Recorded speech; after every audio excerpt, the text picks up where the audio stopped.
Ric Bucher, any hope for the Lakers this season?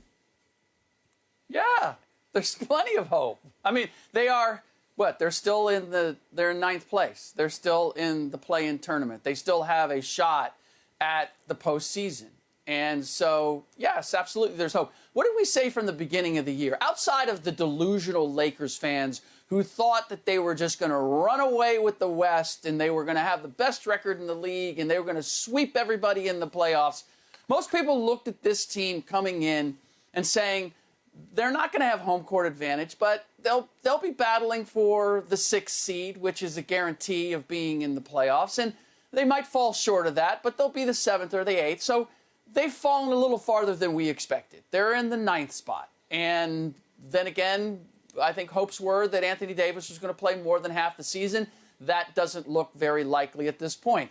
Hopes were that Russell Westbrook was going to fit in a little bit better than he did, at least during the regular season. But this team was always built with the idea that it was going to show its best self in the postseason. That all that experience, all that acclaim, having 4 all-time 75 all-time great players, that's where it was going to show itself. When the pace slows down, when there are scheduled days off, when the experience of playing under playoff pressure was going to come through.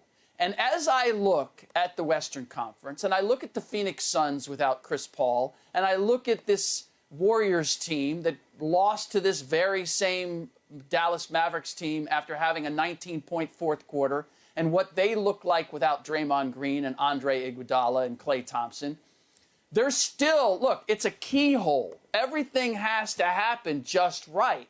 But if you're asking me, is there hope? Yeah, there's hope. It may be bleak, and it may look especially bleak right now.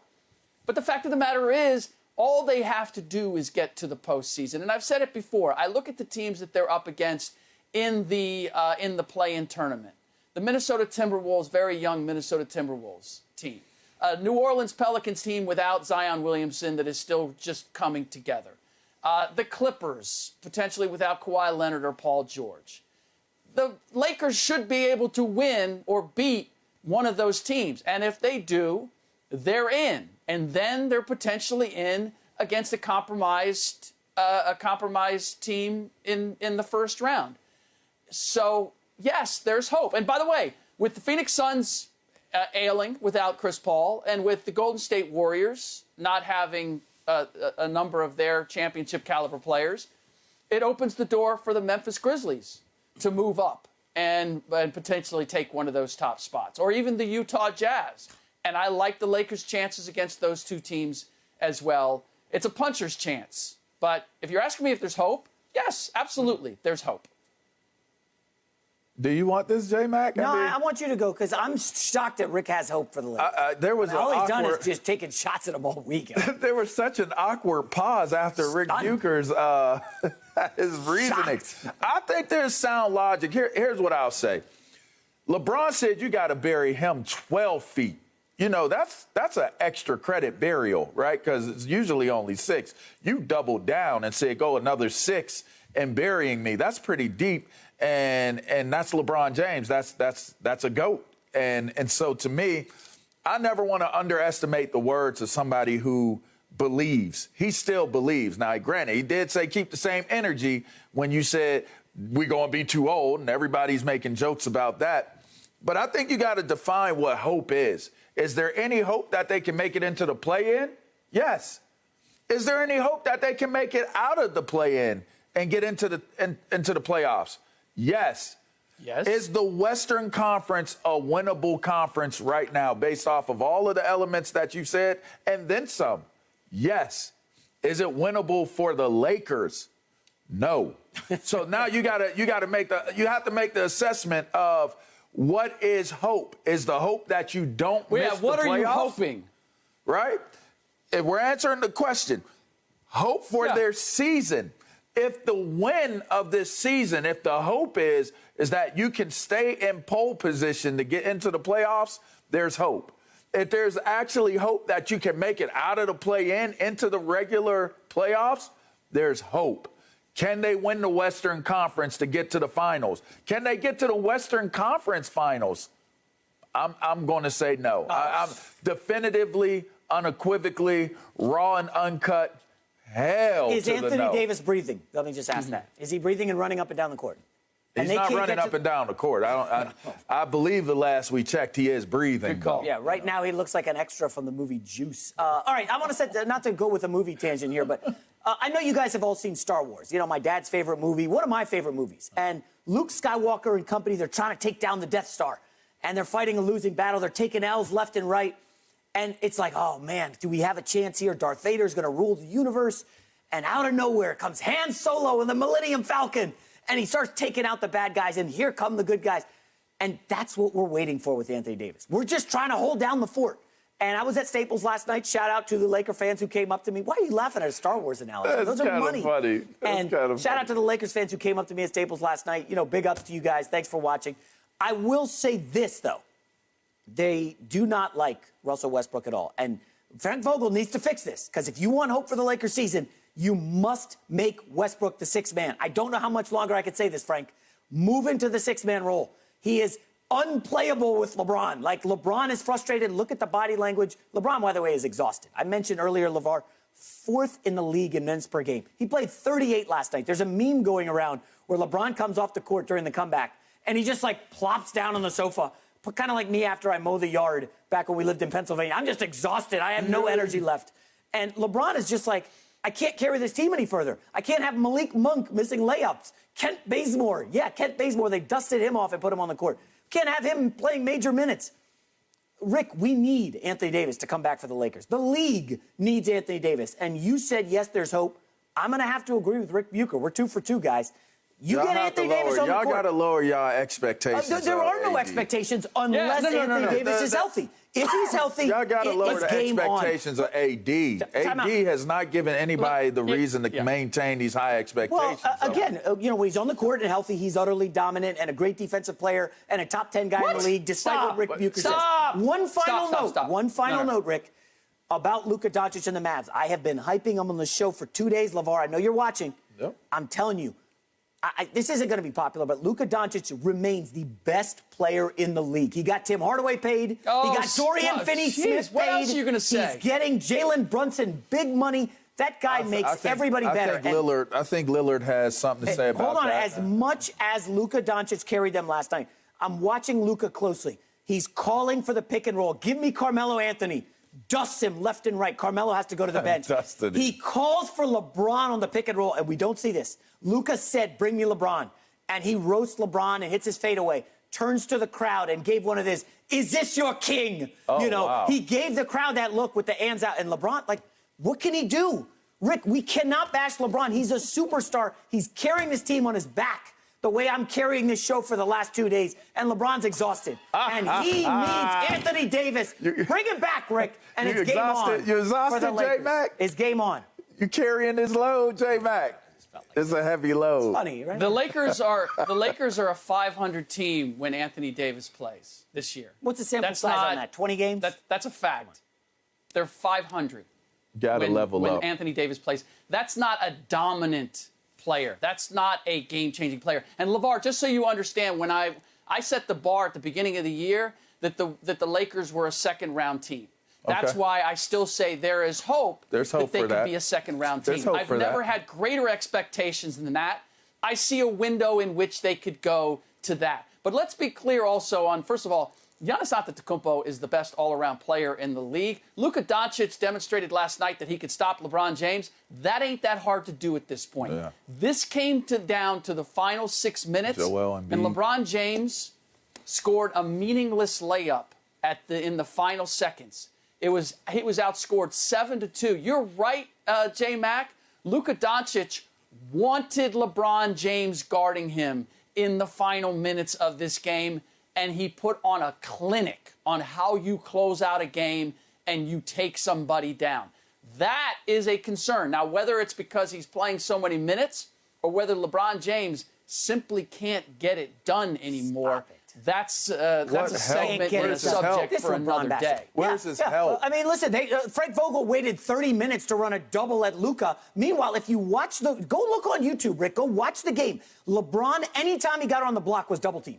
Every single time. He said, "I'll dare you to throw it to Malik Monk." And Malik Monk's a nice player, but, I mean, they're daring THT to take any shot you want. The Dallas defense said, "Russ, we'll give you anything beyond 15 feet." And Russ is in his head. It's bad. It's like Chuck Knobloch at second base can't throw it to first base. Like, it's bad. Russ, I don't know what LeBron can do to make you happy, Rick, because if you're getting double-teamed every time, you can't beat double teams at 37. Oh, He's by the way, play 38 minutes. Here's the ball up the court. Play center. He's got to get every rebound. Like, you're asking too much of a 37-year-old, Rick. Like, he's still the GOAT, and he's an all-NBA player, first team this year. He just can't do everything. Nobody can do everything. It's impossible. It's a tough ask. That's fair. I'm not suggesting that he should. But LeBron James put together this team. And LeBron James is demonstrating that he has enough energy to score at a 29-point clip when that's not really what they need. Why is he playing on the post? Because he can't take anybody off the dribble anymore. Like, he's able to get to the paint and he's able to score, but teams aren't double teaming. They're basically saying, LeBron, score your 29 because you're more dangerous if we're constantly forcing you to get everybody else involved. We'll let you try to score and beat us by yourself. We know at 37, you don't have the energy to do that. And so and you're not going to double team Luka Doncic because he's one of the best passers in the league. Now you're really asking for poison. You'd rather say, LeBron, you got anything left in the tank? Can you stop Luka Doncic one-on-one?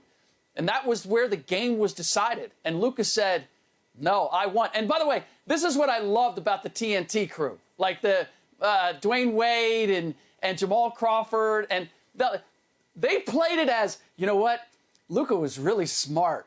He knows how good an off-the-ball defender LeBron James is these days. So you know what he did? Is he went one-on-one with him, and he called for a double team so he could go one-on-one with LeBron because that's better than having LeBron off the ball. I'm like, yeah, that's a nice way to dress it up. The reality was he was like, oh, I can take LeBron one-on-one. Let me get on him. It's nothing about him being off the ball. But that was a beautiful. I have to admit, I had to take my hat off to them because that was a great way to dress up that LeBron isn't being exposed defensively. It's Luka manipulating the game so LeBron can't do what he does best. You know, one of the saddest things about watching the Lakers lately is that they look as bad as people are thinking they are. I mean, that should be stated. When you're watching them go up and down the court, their sets, the way they're handling things on defense. I mean, you look at Dwight Howard and the way he's playing. Does he even care?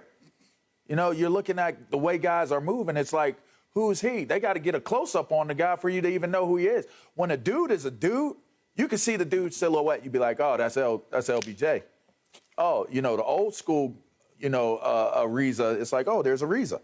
You know, the old school Dwight Howard, like, oh, there's Dwight Howard. You're watching these Lakers games, and it's like, oh, who is that? Who is that? You're waiting for it.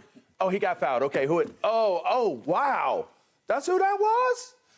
They really don't even resemble what a winning team looks like.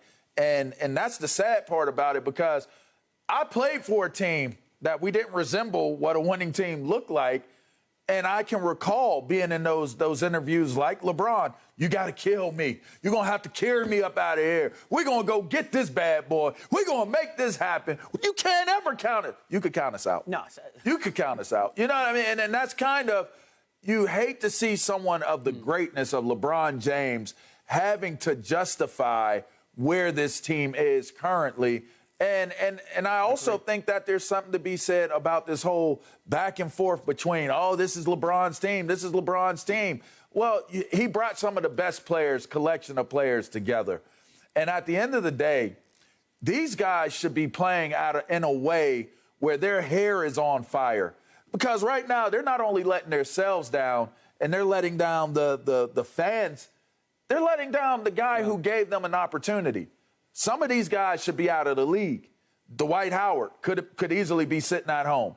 Ariza could easily be sitting at home. Carmelo was sitting at home. He had a great game last night. Some of these guys could be sitting at home, and they have an opportunity not only to play, but to play for the Lakers and do something great for the Lakers. And I just feel like they're letting themselves down, the fans, and ultimately LeBron being the catalyst of getting them here. You're letting the dude down because now everybody's piling on him as if he doesn't know what he's doing or he doesn't know how to make decisions. Meanwhile, if they play the way that they're supposed to play or we've come to know that they play, this team wouldn't be in the situation that they're in right now. And, J-Mac, I heard that little aside. Carmelo Anthony had a great game. I should have added Carmelo offensively. Anthony did not have a great game. Offensively, he had was a good. great scoring game. Yes. The problem is when you see this time and again. You saw it last night, and you see it consistently.